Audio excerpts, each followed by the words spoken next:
Welcome to the New Masculine Podcast. This is a place where masculine identifying people come together in community to disrupt outdated models of masculinity and together construct new models for our way forward as men. As a special note, while this conversation is between men, this podcast values all beings and seeks to create positive impacts for all. I'm your host, Travis Stock.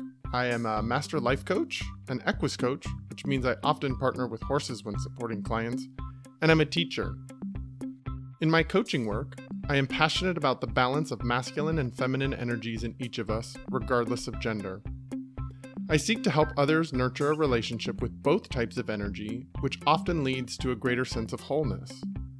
And yet what I found in my work with men is that many of us have been taught messages about what it means to be a man by first teaching us to avoid anything that is associated with the feminine. That avoidance leads to few experiences of intimacy, emotions outside of anger, vulnerability, or even a sense of belonging. Striving to comply with these models of masculinity has many of us feeling isolated, ashamed, unworthy, afraid, angry, and depressed. That's why I started this podcast, to bring men together who are ready for something new, something more whole. Episode disclaimer. As you'll hear in this episode, my microphone was on its way out. At least my guest sounds good. That's what matters, right? Thanks for your patience with the audio quality. A new mic has already arrived, and we will be back to sounding better in our next episode. I became aware of my next guest through a medium I have admittedly barely explored, and yet have heard much about recently, the short-form video sharing platform TikTok. Nick Cho, also known as Your Korean Dad, has millions of views on his videos that span a range of topics that often have a subtle yet clear social message. In one of his videos, he responds to a question about whether he supports LGBTQ kids. His response is empathetic, caring, and inclusive in a way I want to encourage other men to use as a model. In less than 30 seconds, he shows so much healthy father-like support that is often missing for LGBTQ folks. It will definitely be worth your time to look him up if you haven't already followed him. Nick is also in the coffee business as a co-founder and co-CEO of Wrecking Ball Coffee in San Francisco. Personally, he identifies as a father, as a Korean American, and as an entrepreneur. I've already had the chance personally to connect with him around the topic of masculinity, and I'm so excited to have him share his rich and thoughtful perspectives with all of you as well. So let's find out more about him. Welcome to the New Masculine, Nick. Thanks so much. I'm so happy to be here. It's been a fun new connection through a platform that I know very little about, that you're a part of, that it seems funny because age-wise, I should be of the generation that's using it more than you, but I have no idea about it. So welcome us into your world. Tell us a little bit more about yourself. Well, I'm 46 years old right now. I'm married. My wife, Trish, and I run Wrecking Ball Coffee Roasters together. As you mentioned, I'm Korean American. I was born in Korea, but my family immigrated when I was like 1.5. So I grew up here in the United States, actually on the East Coast in the Washington, D.C., Northern Virginia area in Fairfax County, 703, whoop, whoop. I'm cisgender, heterosexual, and yeah, like TikTok has been so funny.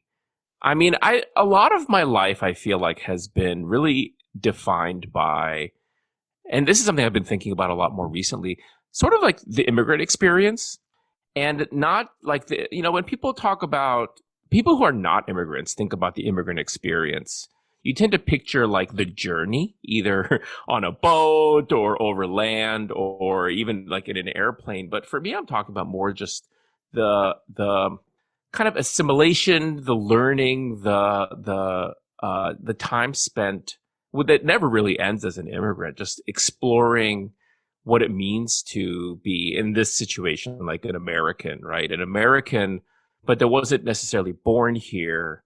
And, and just general search. And so things like TikTok just end up sort of like kind of in the Venn diagram, sort of falling in that same category of like, this is something that I'm going to explore and look into, and what can I learn?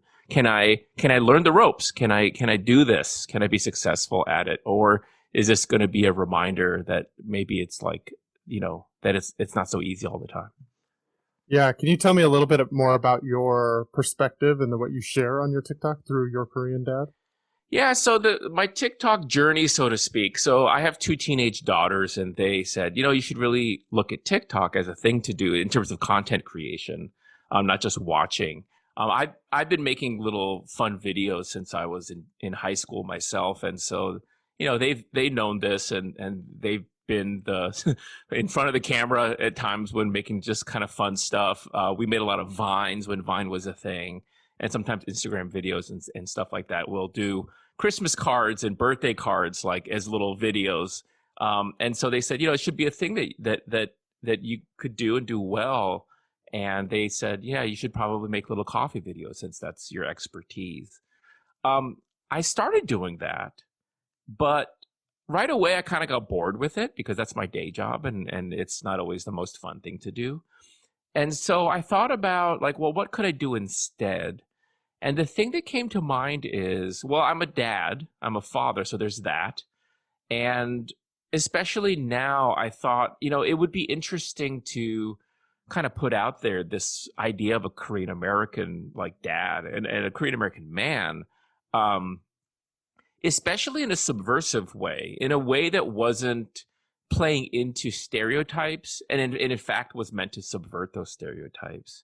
So I kind of created this character, and if anyone who's familiar with TikTok might have understanding about the idea that like content creators tend to do well if they find a niche or like a sort of a lane of content to stick to. So if you're doing a dance, if you're a good dancer, then stick to dancing. Like if you make one that's like a dance and then the next one's political commentary and the next one's a magic trick, it's like it tends to not build an audience very well.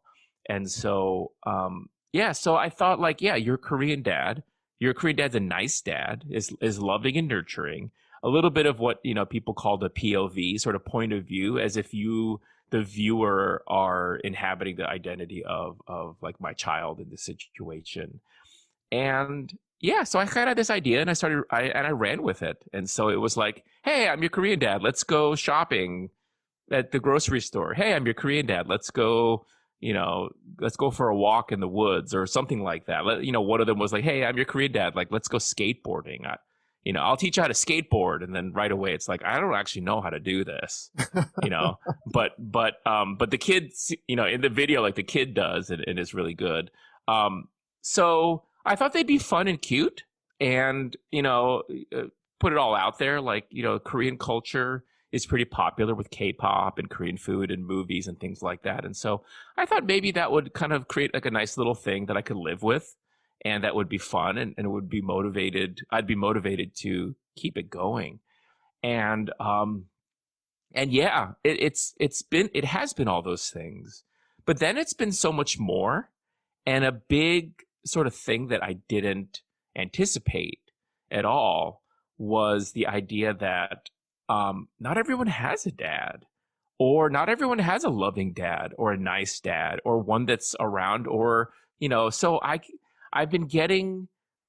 I mean, with TikTok, it's overwhelming, and it sounds like hyperbole, but it's not. Like thousands of messages, like every week, from people, particularly young people, who are just expressing an outpouring of thanks and appreciation, but also grief and longing and mourning. These are people who don't have a dad, never had a dad, don't know what it's like, whose dad died in some circumstances, in other circumstances that do have a father, but that are abusive in some way or neglectful. And that kind of, I mean, I guess the word is catharsis, but like that side of it, and that would kind of touch that nerve, was something that I didn't plan for. I didn't anticipate. I didn't know it was going to happen. And I'm thankful for it. I'm appreciative in a lot of ways, because it does mean a lot to me as well. But wow, it was a lot at first, and even now I'm still getting used to it. Yeah, I imagine.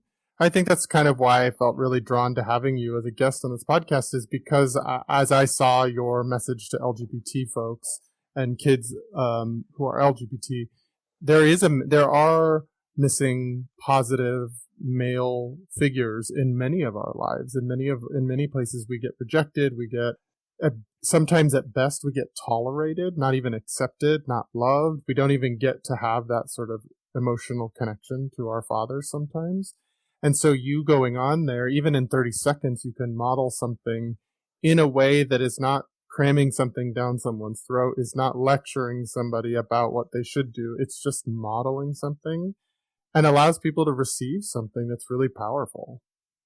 Yeah, I appreciate it, and thanks for saying that. I mean, that was one, and hopefully there'll be more that kind of cover that same sort of range, so to speak. But for me, it was that, in my own life, I I think for a lot of folks who are engaged in any part of social change, and especially like right now with everything that's changed just in the past like 5, 10, 15 years or so, whether they be around Black Lives Matter or around, as you said, like LGBTQ issues, or a host of things, that with social media things get like very, very quickly, I almost use the word devolve, but I don't mean to say it in such a disparaging way. But the fact is that they very often get reduced down to memes and cliches. Even Black Lives Matter itself, like those words can, for a lot of folks, I think, are already sort of over it, like over those words as being like encompassing all that they purport to. Like that's a lot. Like the whole Black Lives Matter movement is not just about mattering, and you can kind of delve into that word, but it's like that's not sufficient, right?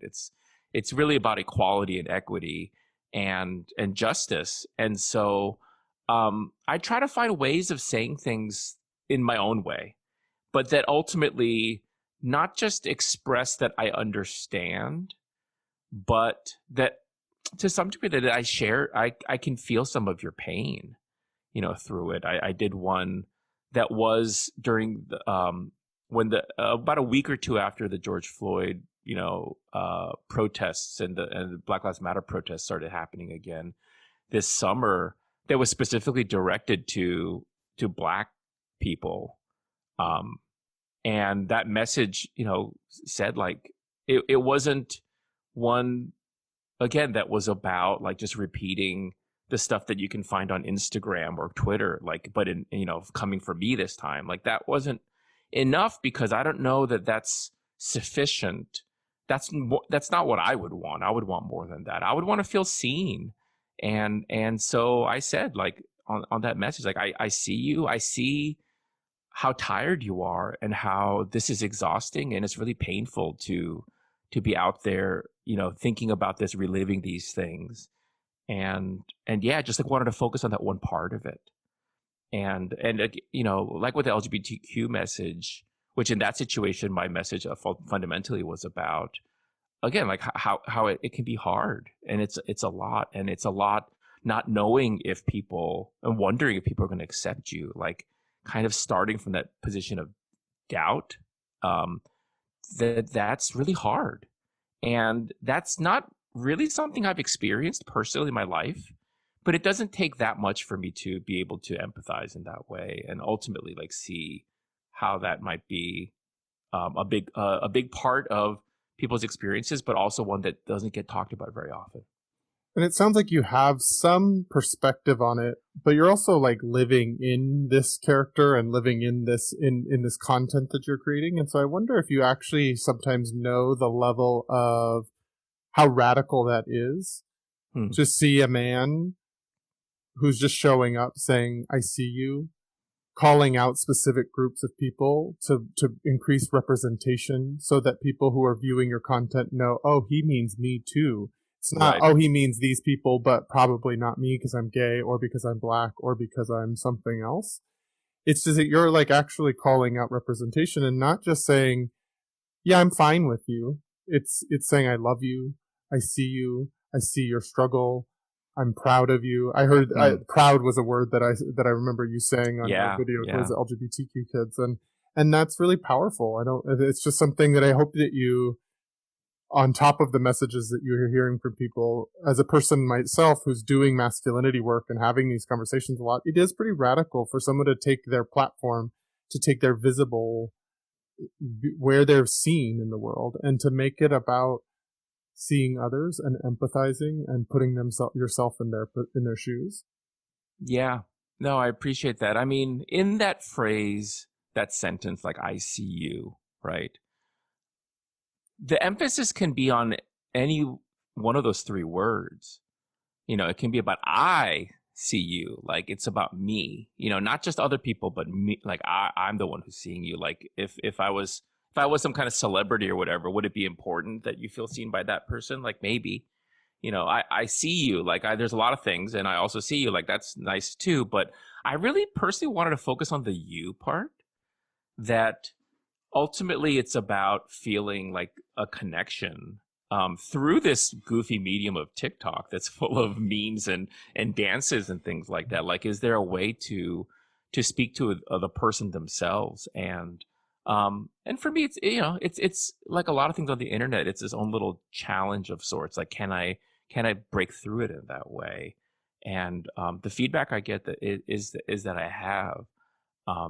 It's been wild in that way. But like, the thing I talk about a lot in this around this is specifically about, I guess, my hero, like Mr. Rogers. We talk about in the past couple years, I guess there's been two prominent films. One that was a fictionalized story starring Tom Hanks, and then there was the documentary as well.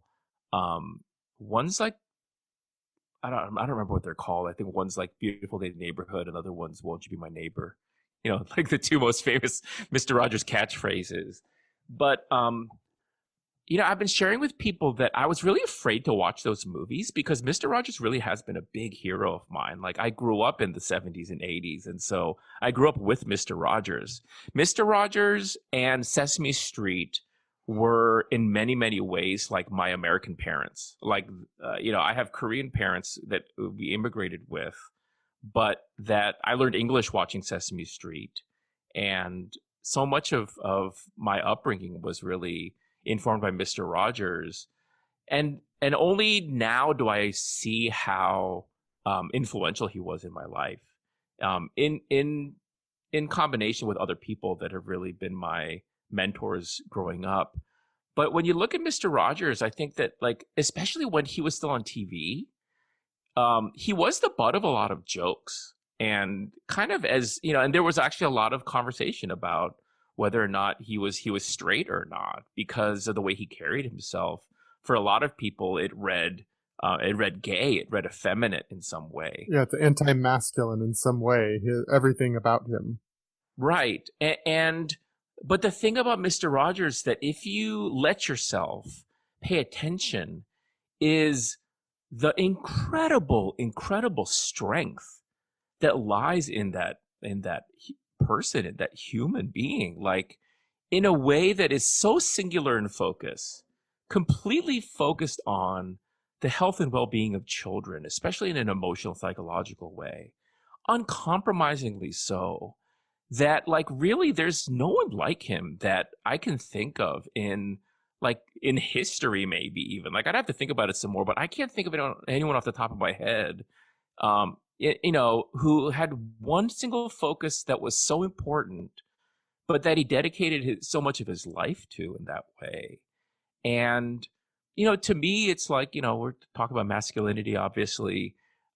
I struggle, as any man does, with that word masculine and what it means and what it doesn't mean. And for that matter, nowadays, when we talk about gender as being less sort of a binary than in generations past, in the way we talked about it, then I'm left with questioning, in that way, it's that I think that our society is, whether, like, is this really even a thing, that we can name and that we are entitled to even talk about? Like, by talking about it, are we wishing it into existence, this thing that maybe we should do away with as a concept because of the ways that it can oppress people?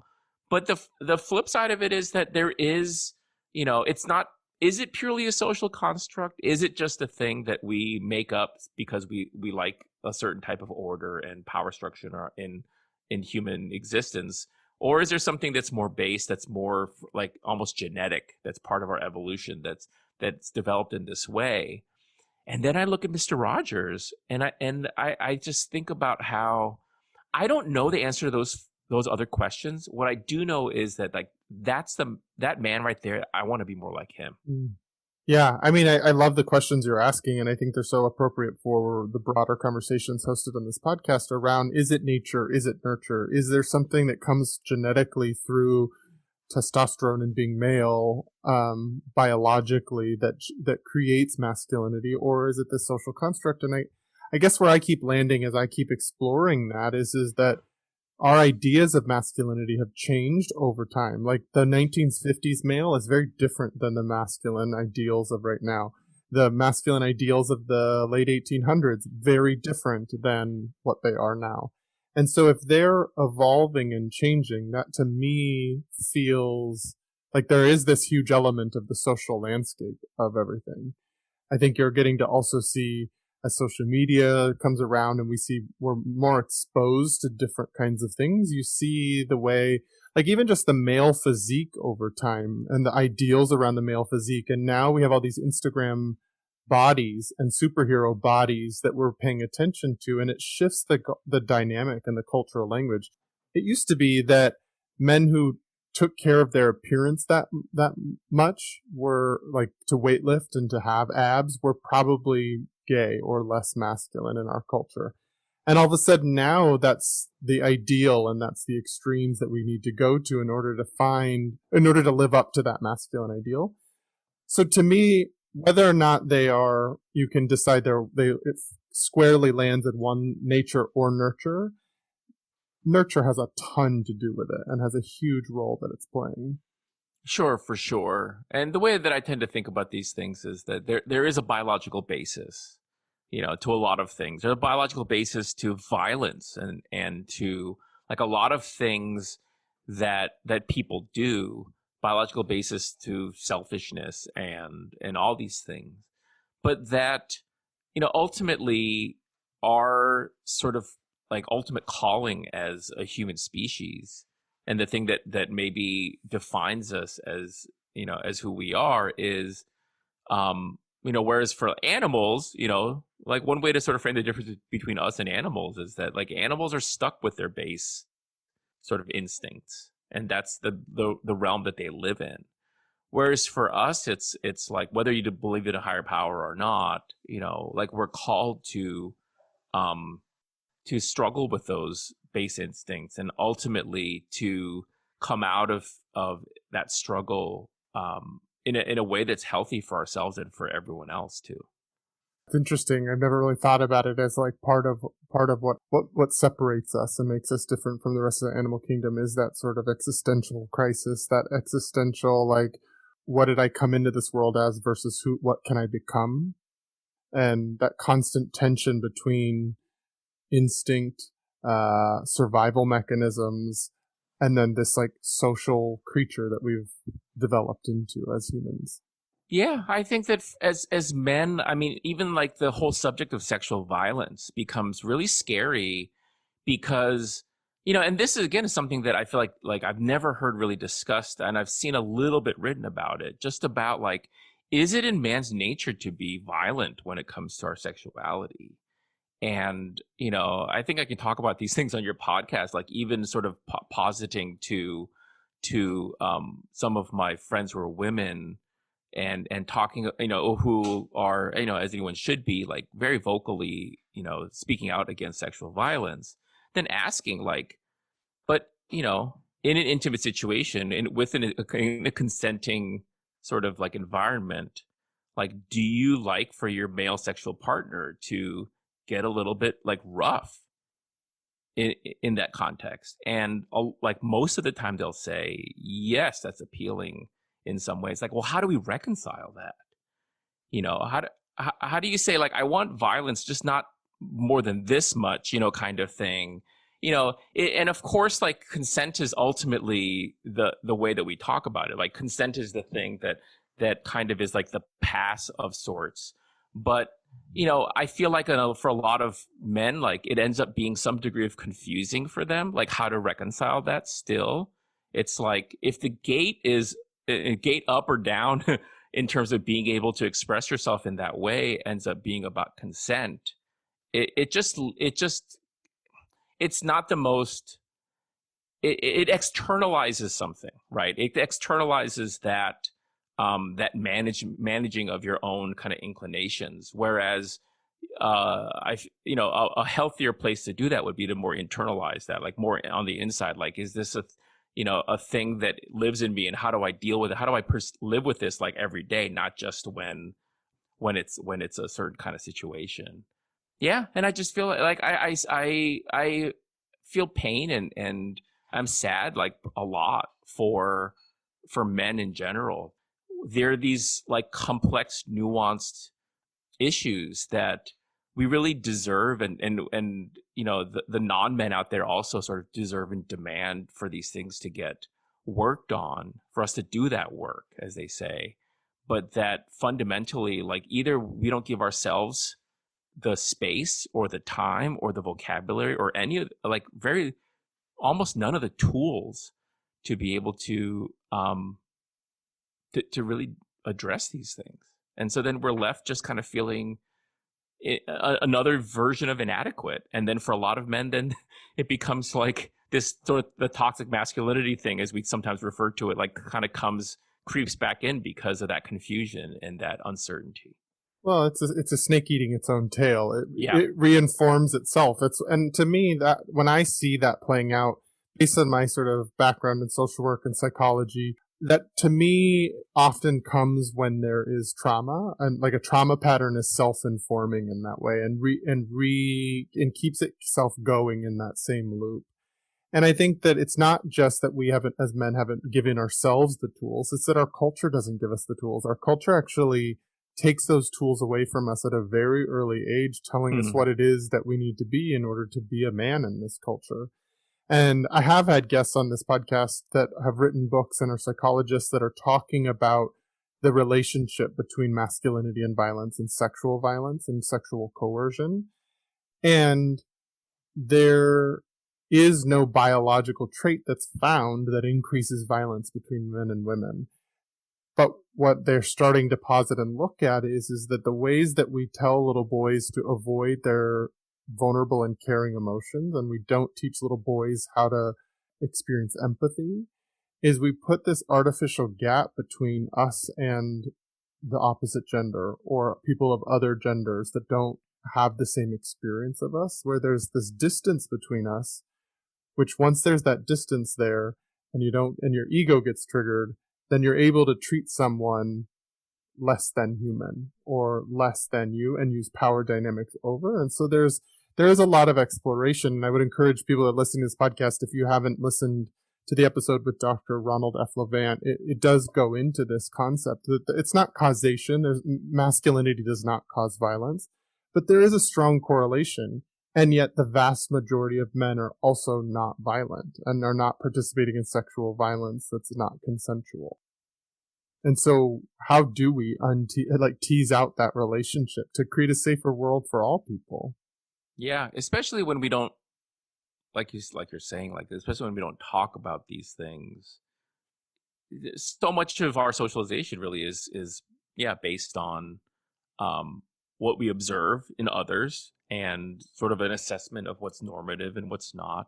One of my favorite subjects, which I actually have made a TikTok about as well, is bathroom habits. Like, just the idea that, like, in general, like when you're going number 2 or number 1, that like your parents train you in terms of what to do, or some caregiver when you're a child teaches you that, and then no one ever sees you do it again until, maybe in some for some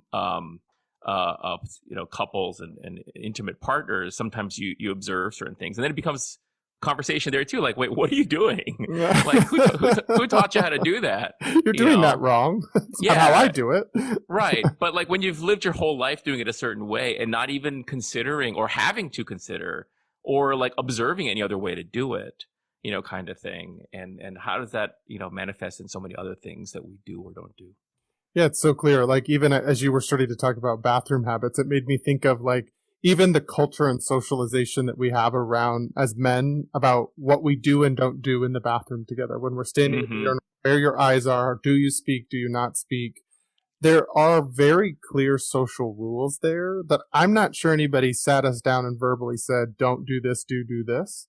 Right. We pick it up through observation. And there are real consequences to violating those social norms. And so I think in most ways, that's how masculinity, the challenging parts of masculinity, gets embedded in many of us, is that it's not always that we're pulled and set down and said, you have to do this. It's way more in the undercurrents and much more in in what we observe in the men around us and in the stories we watch on television. And you had this healthy masculine archetype of Mr. Rogers, but lots of kids don't have that as their figure to look towards, to model themselves after.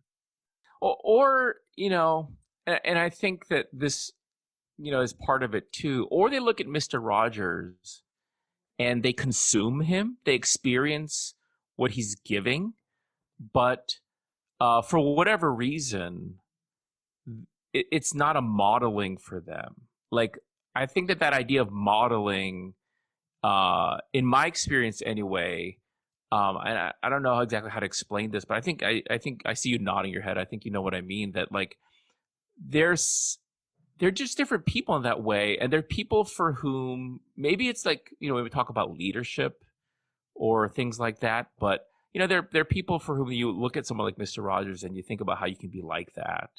And there are others for whom like they can't get there. Like they're very much sort of tuned to like a consumption sort of pattern of like experiencing him and taking sort of what he has to offer, but not really going any further than that. Well, he's an outlier. He's easy to dismiss as just that worked for him. Right. But and I think so much of our consumption is about like, okay, well, how do I make this work for me? How do I show up in a way that this world accepts and loves and have success like he had on his television show? And so when he's an outlier and not lining up with the standard ideas of masculinity, then it's much more easy to dismiss and just consume, but without making it mean anything about me and what I need to do. What was it about him that sort of shifted that for you, but made you actually want to internalize some of that? I think that, he cared about what I care about, and maybe that's part of it too, right? Is that Mr. Rogers was in a way like part of his whole shtick, so to speak, was that he was less concerned with being entertaining. And he had sort of baseline level of being entertaining with puppets and such, but talked a lot about just like he would just sit there and just enjoy 15 seconds of just the fish tank just bubbling away, and it was so countercultural and so subversive for that time, and even more so like today. When that kind of idea of dead air is so terrifying for people, especially in broadcast media. But yeah, I do think about, in that situation, it's like Mr. Rogers is there for everyone. But there's a much smaller subset of people for whom like he's necessarily a hero to model. I do think that there's something to the idea of looking at somebody like that and thinking to yourself, I want to be like that. I want to be like that for other people. That, you can say that. And then the next step is being able to somehow adapt that into your life. And, part of the Mr. Rogers deal is that he never, like they say, and I think his wife was quoted in the documentary, like he never forgot about what it was like to be a child. And I remember being a child, and I remember committing to myself, like promising myself, like, Nick, you're never going to forget what it's like to be a child. And the reason you say that is because so many other adults seem to forget.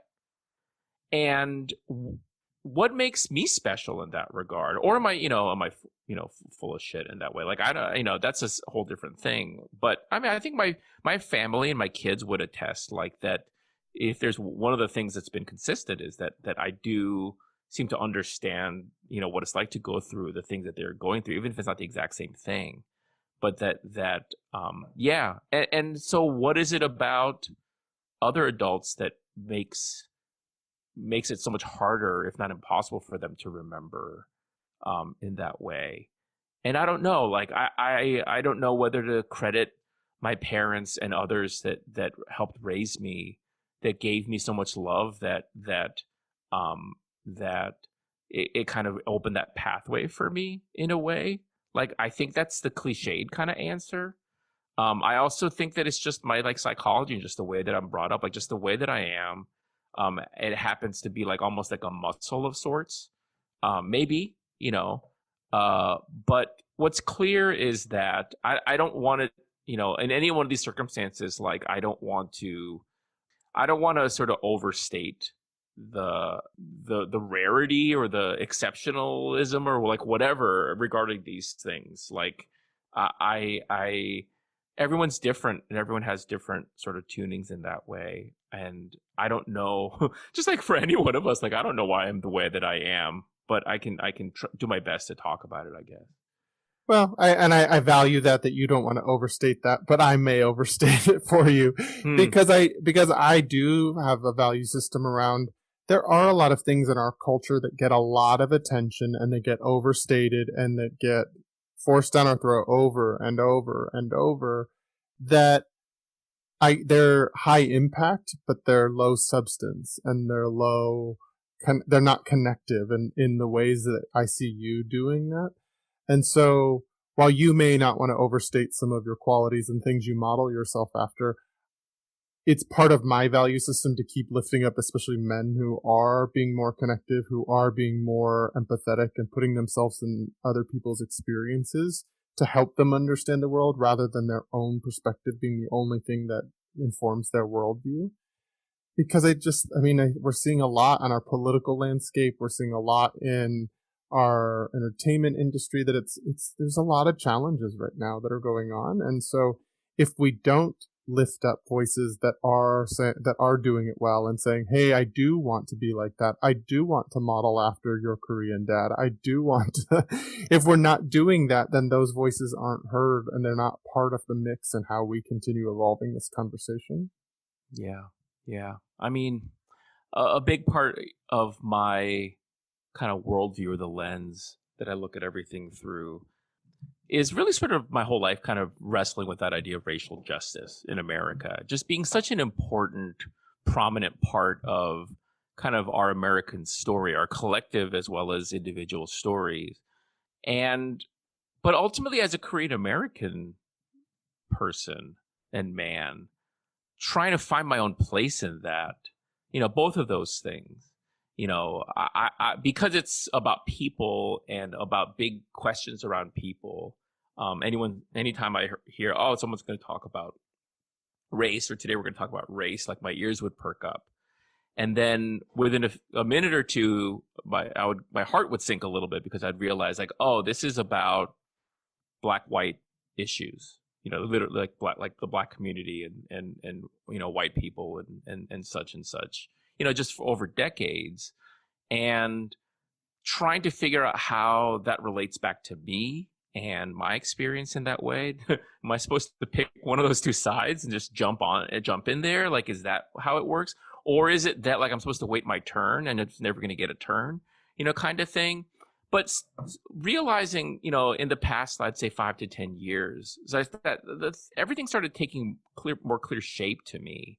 And just the ways that that ultimately it really is about taking a step back, like looking at the reality of the situation, understanding what I understand about people and our inclinations, motivations, incentives, and such, and starting to try to fill in the blanks that aren't filled in for me. Again, knowing what I know from experience. So, so ultimately, like, not that I can encapsulate these things in like one or two sentences, but, starting to realize, what's going on here is that we want equality for all people. But there's this, the most urgent topic is the experience of Black people in America and that facet of racial justice for that part of the community. And that's the most urgent. And it's not that my stuff and the stuff that I deal with in terms of racism or such is less important, but it is actually like, because of the history of America, because of our legacy, because of history and what's ongoing to this day, that it just, and so sometimes it's problematic to think about this as an analogy, but it's like having a family, and there are, one of the siblings has an issue that needs dealing with that takes up more tension. And maybe we all know people who are like that, who are in families where like one or two of the kids just kind of swallowed up all the attention from the family, and the ways that creates its own kind of pain. But it's also like, but that's kind of, how else are you going to do it? And understanding the ways that dealing with Black issues in America, when those are addressed, that it actually helps everybody else too. It helps Asian Americans. It helps, Latinx people, because of the way these things are put together. And for that matter, thinking a lot about, white people, white identity in America, and the ways, and this is where the strongest analogy goes back to the idea of masculinity, in that when you're the majority, and with the creation of white identity 100 some odd years ago, in the early 1900s, that through that process, there's a loss that no one kind of accounted for at the time. This idea that like when you decide, as a culture, it's less important for us to be Irish and French and Italian and whatever, when that's less important than, not being Black or not being Chinese or whatever that sort of framing is, and developing this white American identity that is essentially like a bunch of plants deciding like, well, who needs roots anymore? The green stuff's the important part, kind of thing. And that there's a huge loss there. And that not only is it gone and missing, but people don't even realize it, because now that we're 2, 3, 4 generations into where it's not part of our collective societal conversation to talk about how important it is to feel those ties back to the old country kind of thing, And so it just quietly kind of like a fart in the wind, it kind of just like wisped away, almost without a trace. But where it shows up is in everybody else. Like all people of color, like majority of people of color, feel like an emotional, almost like spiritual tie to the place that their people came from. And when you talk to most white Americans, the answer is no, they don't feel that.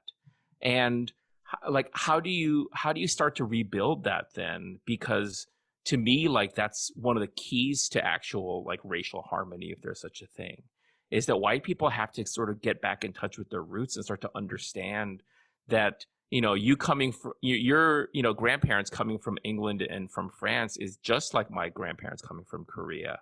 And that until those things we can hold those two things up as being equal, then there'll never be, that type of peace that we want to see. And so when it comes to gender as well, it's like in all the ways that with, and no one uses this phrase, but I've been using it, like with like male supremacy, it's the sort of that idea of like white supremacy, male supremacy. Sometimes like there's, cisgender supremacy and heterosupremacy. People say heteronormative a lot when I think they mean heterosupremacy, but we don't use that word because it sounds more scary. But it's more accurate. Right. Yes. Supremacy is more accurate because ultimately it's not just about being normative, but that it's being treated as it's better. Right. Yeah. And so, and superior in that way. And so when we have this legacy of male supremacy and male normativity in our culture, what are all the ways that we've been, through that process, we've sort of lost I know that you kind of took issue with it, but I'll still stick to this idea of like kind of losing a lot of the tools to either they're out of reach and we have to kind of figure out how to stretch like that, or we have to kind of like rebuild them from scratch, to the purposes that fit this context. But that, as much as we observe women and non-men fighting for feminism and intersectional feminism and equality in that way, and seem in many ways to be able to articulate what the issues are, there's this firewall that they come up against where it reaches into us as men, and it feels that a lot of times like this foggy area where it's like a lot of men don't know how to talk about it right now with this pandemic stuff. Like I was in a conversation with some women where they were talking about like, where does this thing come from where some men seem to equate like masculinity with not wearing face masks, right? And so they had this whole thing they were talking about, these women, about just this sort of idea that's been spread through Trump and through social media that like, wearing a mask is somehow not as masculine. And I said, that all makes sense. I think that the greater issue is masks are a little bit uncomfortable, and men tend to not, like, we have been socialized, and sort of like the world has been built around our comfort in a lot of ways. And so that discomfort, we can't say that. So instead, men will come up with all kinds of excuses as to why you shouldn't have to wear a mask, or I shouldn't have to wear a mask. But when actually the fundamental thing that no one's saying and no one will admit is that it's scratchy, it's ouchy, it's hot under here. Like, we can't let ourselves say that. Why is it that you think we can't say that? Like, what's the thing in masculinity where we've now been told that we can't say this is uncomfortable or this is inconvenient for me or something like that? We have to swing it all the way into this is a affront on my personal rights as a person. Yeah. I sometimes will hold this up to, almost like a X-ray with a light box or something. Sometimes I'll like mentally hold things up to these different sort of lights to sort of examine it. And with men specifically, I think about that sort of idea of men and purpose in your life. This idea that, like, when you talk about retirement for men, or when someone becomes physically disabled, or in some other sort of disability when they weren't before, or a whole host of things that change men's perceived usefulness, to themselves, how that affects that. So I think that that's, again, a thing that I personally don't hear talked about very much, but that is it almost feels like it's part of our biology, right? That, like, men need purpose, like a job. Like, give me a job. Like that whole joke about you had one job, kind of thing, tends to be sort of like very, very hit home for men. It's like, men tend to have like a primary and secondary job and function, whether it's in their family or whether it's, their sort of like, wage earning breadwinner sort of capacity, or in physical protection and defense of the family or themselves or whatever. And so it makes me wonder if, for a lot of men, that consumes so much of people's sort of like, cerebrum, or like their parts of their brain, to where when it comes to things like, I'm not comfortable, that's why I'm not happy, and that's why I'm acting this way, that like almost those neural pathways aren't as well developed, like, because you don't access them because they're not as useful in everyday life, and not as useful in like, this culture. Yeah. Right. And so that as they're not so useful, there's sort of like the atrophying that effect that kind of, those things, those pathways get weaker and harder to access because we're not used to it. It's like any muscle, you have to sort of train yourself.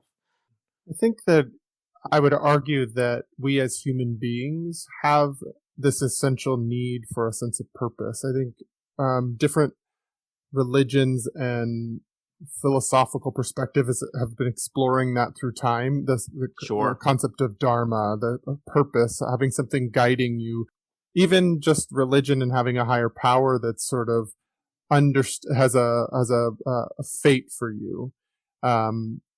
there is this concept that we're all drawn towards something, we're moving towards something that is this purpose. And so I don't know that that's just a male female thing.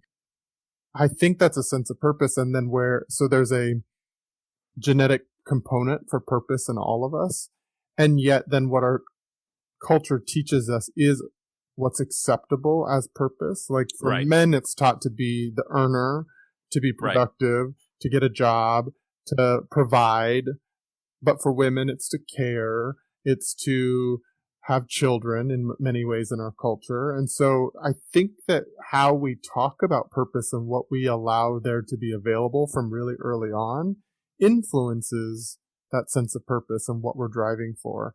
And when women's purpose is taught to them over and over about the collective, about caring, about tending to children, women have to go through the intensity of childbirth. I think that women are just set up to deal with a lot more discomfort in our culture, and so have become accustomed to it, whereas men have been sort of in a feathered nest a little bit and not have to deal with the discomfort. And so then when the minor discomforts show up, it seems like a big deal. Yeah, most definitely. I mean, it's, you talking about it in that way, like, it makes me picture sort of this kind of like prehistoric sort of tribe of sorts of people, and like all the women kind of being together, taking care of each other, and the man coming up and be like, where's my purpose? And it's like, oh, it's over on that hill way over there. Like, you got to go be a lookout, like by yourself all the time. You know, go be lonely. Like, you know, we have each other. You have your hill. Go. You know. Oh, that's such a fascinating metaphor and picture. Yeah, you know, and in that way, it's like, okay. And, you know, in this sort of illustration, like the man like enthusiastically going because it's feels good to be given a job to do, and that's important. But then when you're out there, it's like you don't have the benefit of those ties and that sort of feedback loop right around you. And yeah, and in that way, it's like it's no wonder that you know, so often we develop it the way that we do. And I think it's important to be having this conversation, especially now with how quickly work is changing due to the pandemic and working from home and being in collective spaces much more often that are with your family, and not being able to just escape to a job. And so you're no longer out there on that hill somewhere. Now we have to reformat the way we do relationships and connections and be with our families. And I think it's important to be having this conversation because so much change is happening right now, and so much change specifically around like masculinity, patriarchal structures is shifting. And if we don't catch up and move along with it, it's gonna be it's already really uncomfortable, but I think it's just gonna get more and more uncomfortable. Yeah. And the complexity of it all, right, is the thing that still to this day, when we talk about politics and we talk about people, you know, maybe it's some of it's you could blame on Twitter, but I don't think that Twitter invented this idea that like we really do like those black or white solutions and answers to things. You know, it's like specifically for men, it's like, well, what's a man? And then, you know, there's millions of men who have a very clear answer. Like they'll tell you exactly what a man is. When, you know, for me, and maybe you're like this too, like the answer to that question is answered over the course of a lifetime. It's not something I can give you a 30-second, 1 minute, even 1 hour, even like give me a week. I'm still not really conveying this. You know, it's a lifetime that answers these things through lived experience and through demonstrating, you know, what you mean. But there's something that's really dissatisfying about that answer, right? It's like, oh, that's cute. That's very poetic and very sort of like philosophical, you know, philosophical sounding, but it doesn't respond to my need right now, you know, for an answer because I need to go run off and go do something else kind of thing. And so, you know, seems to like that effect and that desire, unfortunately, like in that sort of eating its tail way, as you were saying before, like it just really engenders this very shallow perspective on these things. Yeah, I think I think the masculine energy is very much like problem and solution, problem, solution, problem. Right. It's very binary in that way. And I think there are gifts in the feminine that actually allow for the development rather than the solution. The over time development. I mean, even just like the development of a fetus into an infant and like in the birthing process is a whole process that you can't demand an answer right now. It has to take Yeah. its time. And so I think there are places where we as men can borrow from and learn from what women have been navigating and what people of color have been navigating and what LGBTQ people have been navigating for a long time, to allow themselves to step into a new way of looking at the world, about assessing the world, about changing our worldview based on what actually the majority of the world is experiencing that is not white men. Yeah. Yeah. I'm not religious now, but I used to be. And aside from Mr. Rogers, like two of my heroes are actually like pastors that taught me so much when I was a young person. I went to United Methodist Church, and the people I'm talking about were, they had PhDs in theology. They weren't like Bible thumper types. They were very academic. And in fact, like in a physical way, both of these men actually resemble Mr. Rogers in terms of being very thin. And I think Mr. Rogers was like 148 pounds, I think he was, something like that. Anyway,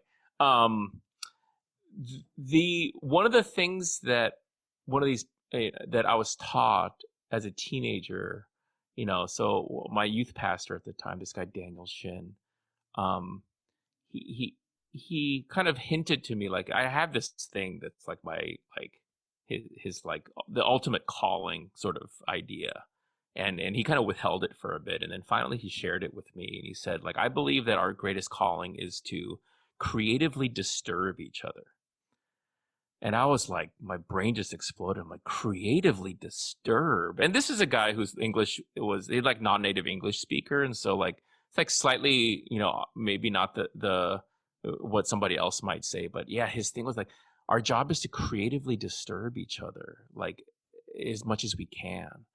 And for me, it was really this epiphany, like, yeah, our job is to, through the course of our life, for each other and for ourselves, like never let ourselves get too secure and complacent and too comfortable in any way, because ultimately in that comfort lies like stagnancy and complacency and apathy, which are all like antithetical to someone who is really interested in seeking truth and good and love and nurturing, like, for others.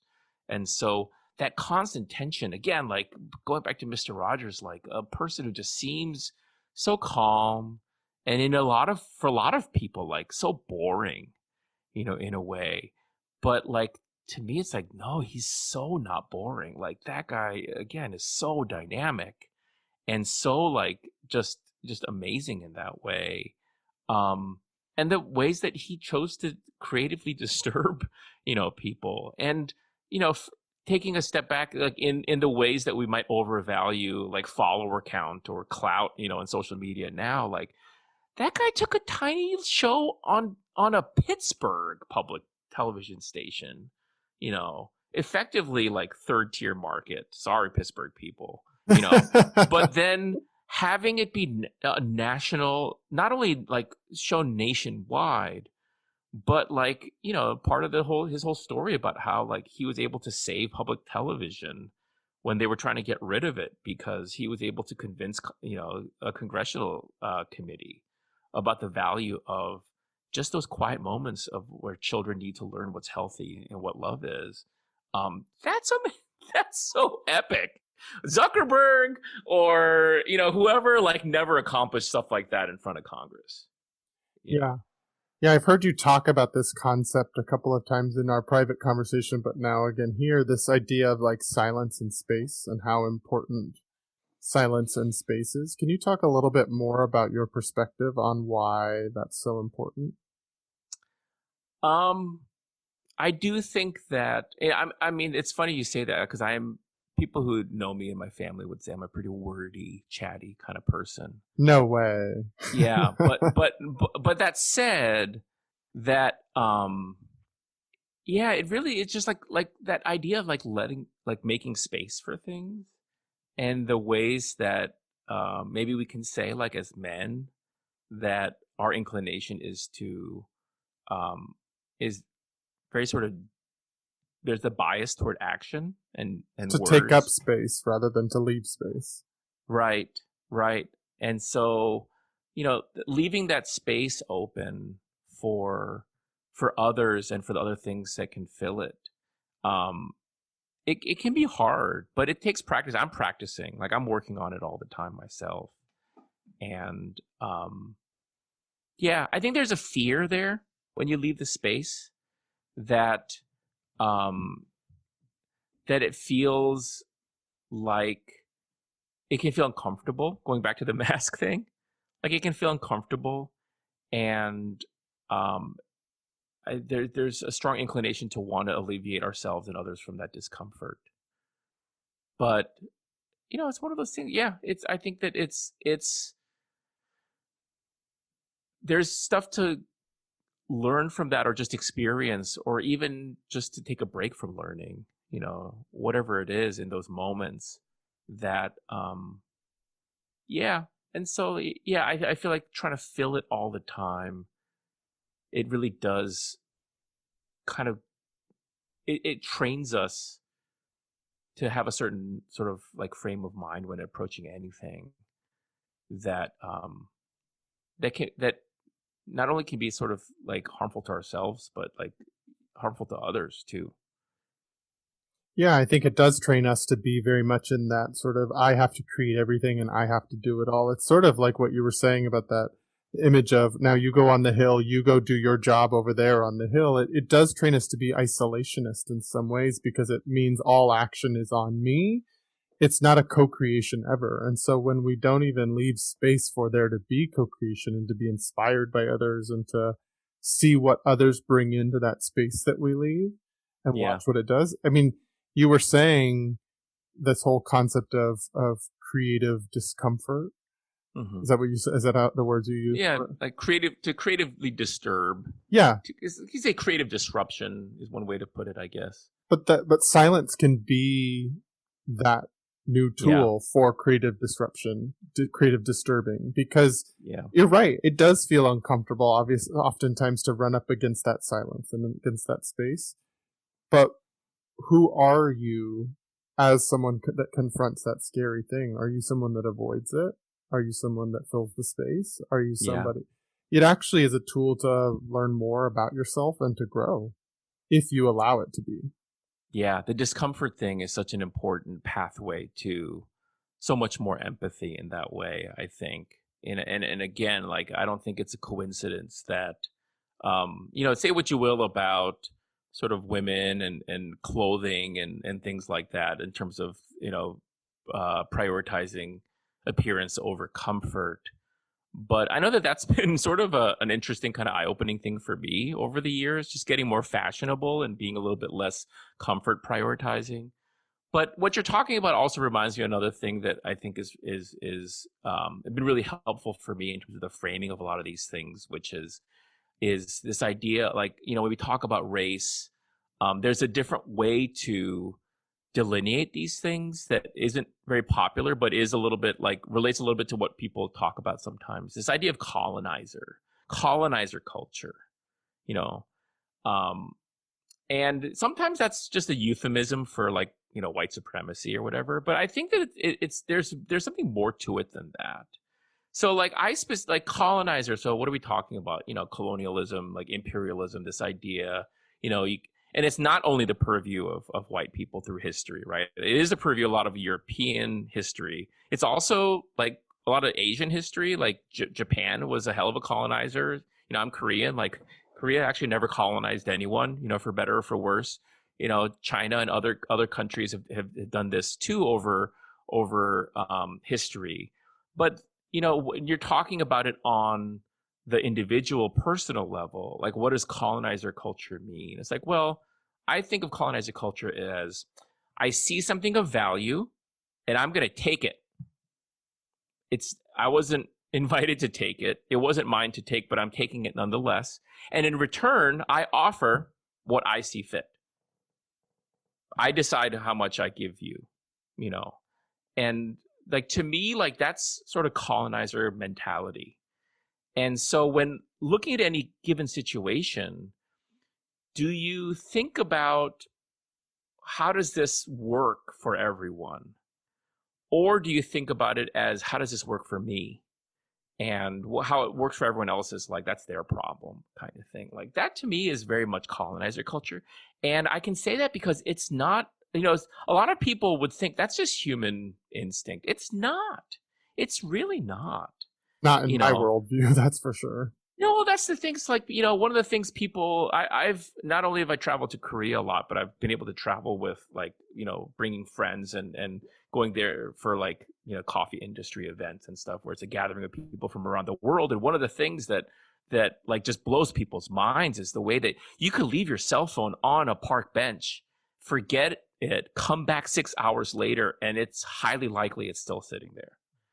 And so if the uninitiated would think like, oh, these people just are super good, nice, like whatever, unselfish. It's like if you ask Koreans, well, why is it like this? Everyone's answer is the same. A Korean person looks at the situation and goes, wow, if I lost my phone like this, it would be really terrible. Like, so, what's the best I can do to help? There is that kind of collective mentality. It's not just like, well, right away, well, I could sell it, or oh, I could use another second phone, or like whatever, you know. And that's where that kind of colonizer mentality, that colonizer culture, ends up sort of again becoming this vicious cycle where it breeds this society that we live in. A lot of it obviously has to do with capitalism too, but I do think those two things are a little distinct. And yeah, so ultimately, if it's like, well, I'm going to worry about what's in it for me, and what's in it for anyone else is their problem. Like, it doesn't have to be that way. But in a lot of ways, like in America specifically, we really have equated that with a certain like as a certain facet of being masculine, Yeah. like dominating others, like, who's alpha, who's beta, kind of thing. And yeah, it doesn't have to be that way. There are other ways of being. I'm so glad you brought up the reference to capitalism too, because I think I just keep finding myself more and more drawn to exploring how living and being trained within a capitalist society, how that trains your mind to think and your psychology to think in a certain way. And I do agree with you that colonizer culture and capitalism are different, and they have their own spaces, and they're not inherently capitalism isn't inherently a bad thing. But when you've got a U.S. culture that is all about independence, colonization, taking land, taking people, and you have a capitalist mentality that's all about like pull yourself up by your bootstraps and you have to make your own success and your productivity is what is successful in this culture. And so we got a lot of systems set up that create a lot of individualism and that create a lot of willingness to take power over people or to take from people, as you were saying. Yeah, I was talking with some folks, sort of calling into question that Joseph Campbell's The Hero's Journey concept, which is held up as sort of like a very human thing. But I would propose that that's colonizer culture propaganda too. This idea of the hero's journey is that fundamentally it's about that individual sort of development. The arc happens for them. And that when you take those stories and you in media, be it in the form of Star Wars or like whatever, and you internalize that as being like part of the human existence, about the human yeah, like just like a normal sort of human existence thing, it normalizes this idea of, again, like as an individual moving through the world, just accumulating and taking, effectively value from others because it makes you into the person that you are, because that's the priority. Well, I think it's interesting because I think so much of the hero's journey that's focused on and talked about is the going out into the wilderness alone, facing the battles, the sort of the odyssey that Odysseus goes on. It's like that's the thing. But I think in many like Native American cultures, a lot of indigenous cultures would tell that story in very much of like, yes, there are rites of passages that you go through that are out on your own, that you explore, the things you would confront as an individual. But there's always the return arc back to the collective, back to the community to share what you've learned and to impart that wisdom and to bring it forward to benefit the whole. And I think that part's just so often forgotten, at least in colonizer culture or in US white culture, is that return back. That yes, that the rites of passage moment out there in the wilderness is a part of the journey, but it is not, in my opinion, where the most focus of it should be and is. Yeah. But then there's also like the parts where a lot of the conflict that the hero faces are, if it was a real life story, some of these sort of exotic beings that these heroes encounter would just kind of look over their shoulder and be like, and just like turn their back and not engage. Look at that weirdo. What are they doing here? And then that'd be the end of then you don't have a story. You don't have conflict that drives things forward. So then when you bring the conflict back in, then it creates the situation where it's like the protagonist, who the reader is relating to, is encountering all these oddities and weird, strange, creatures and beings. And that part of the job of that hero is to dominate those others, and ultimately win and move on to the next level in their video game, kind of thing. Yeah, I think that's so true. That addiction to conflict that we have in our storytelling and the way that we create our own identity is through this addiction to conflict and overcome. But it isn't just in a like, I had cancer and I overcame that. It is, I dominated that and destroyed it. Right. When Charlie Sheen went through that phase, winning, everything was winning. It was like the winning thing. Like when he started saying that as just like in the ways that he would say it, it's like it was so off-putting, but also it made so much sense that somebody would just like define all things as being about winning or not winning. Yeah, I mean, we're getting to see that our president does that all the time. That's everything is about winning or not winning, right? And power and not power. Yeah. So it's been a really fascinating conversation. I've really enjoyed. You and I are both very verbose, talkative folks. I think that's why we connect so well. Yeah. If you were able to give men one piece of advice, something you'd like to leave the people listening to this podcast with, what would that be? I guess if there was one piece of advice that I have, it's the kind of beauty and show of strength and confidence in saying I don't know, and offering that you really don't, that I think as men we're socialized that knowledge is power is a thing that we talk about, and that saying I don't know feels like losing, that it feels like admitting defeat in some way. But again, that as we've been talking about, like that's only into framing, this weird kind of socialized framing of like winning and losing.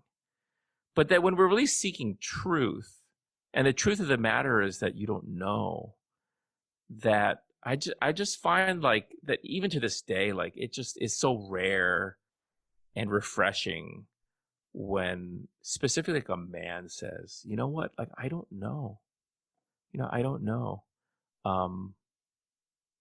Yeah, I think it's really important, and I feel like it's more, in a lot of ways it's more helpful, and not in all ways, but in a lot of ways more helpful to actually just say I don't know when you're not sure, or when you don't know, than to again fill that space with something that we actually aren't really equipped to convey or offer up.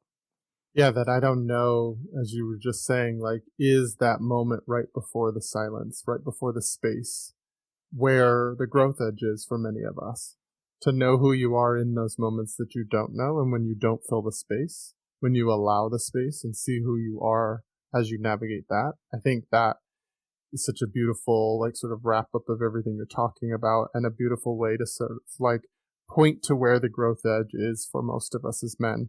Many of us are already doing a lot of trying to dismantle our sort of patriarchal ideas and are looking at where we are disenfranchising each other and the non-male people in our lives.